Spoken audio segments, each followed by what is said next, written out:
Welcome to week 3 of our Overexposed Campaign Resource Hub. In this video, we will explore our third pledge. Sharing stories of children and young people using positive, strength-based language. Language is powerful, complex, context-specific, and ever-evolving. In the context we work in, we often find ourselves in a position where we are responsible for the story of someone else, often a child or young person who is a part of our program or advocacy work, or experiencing the challenge our organisation is set up to tackle.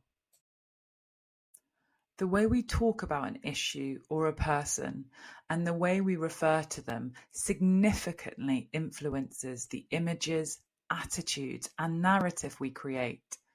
This is particularly important for someone who may not understand or know about the issue or person we are trying to discuss.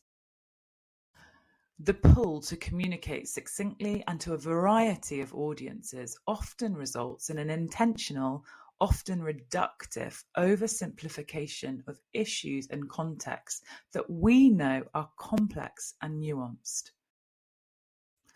We use emotive language to elicit the desired emotional responses from the consumer, be it anger or sadness or pity, with little to no reflection about the emotional response of the person or the situation we are talking about. Have we thought about how the people we are talking about really want to be presented to the world? Chants for Childhood have reflected on the language we use and decided on the following principles. We support people, not beneficiaries. We don't use labels.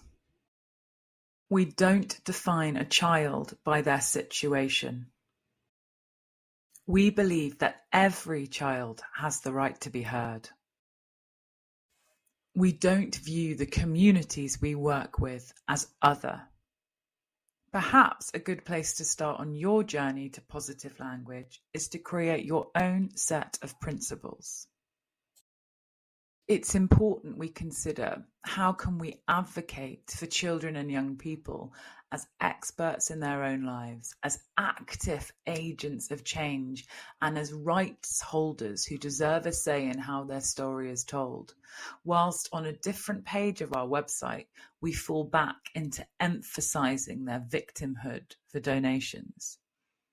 How can we be dedicated to the decolonization of development when still perpetuating the white savior narrative and portraying whole communities as helpless or hopeless?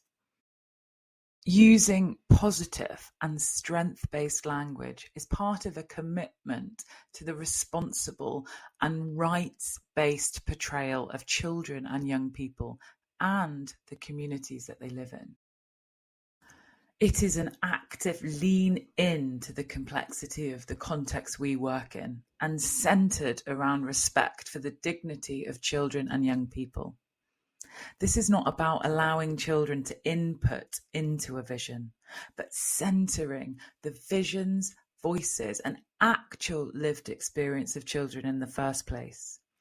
It is about presenting children as rounded individuals with full lives to share, not just as a one-dimensional caricature of their current or past trauma.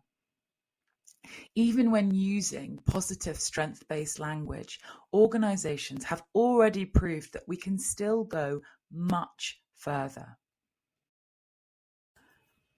Now we must consider how we ensure that safe spaces are created for children and young people to not only play an active part in the creation of stories, but to tell us the way they want their stories shared. After all, they are their stories.